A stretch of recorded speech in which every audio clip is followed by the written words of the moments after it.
આ લોકો એવું કહેતા હોય છે કે કપાસની અંદર તેલ આવે એ તેલ ખવાય। આજે જે લોકો વિદેશની કંપનીઓનું કપાસિયા તેલ જે સમજીને ખાતા હોય તો આ કપાસ નાખ્યો છે અંદર અને કપાસનું તેલ જે આપણે ઘરે જ તિરુપતિ સોયાબીન કે કોઈ પણ કંપનીનું તેલ ખાતા હોય એ તેલ એકદમ વ્હાઈટ પાણી જેવું આવે છે।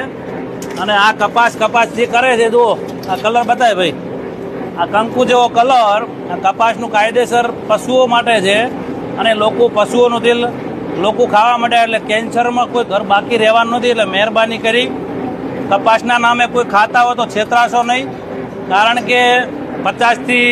51 કિલોનો કપાસનું અંદર નાખ્યું છે તાર હજી 3 કિલો કે 3.5 કિલો તેલ બહાર નથી નીકળ્યું। કપાસની અંદર 10% તેલ આવે છે એટલે 20 કિલોની અંદર 2 કિલો તેલ નીકળતું હોય તો આપણાને જે 1500માં અને 1600માં જે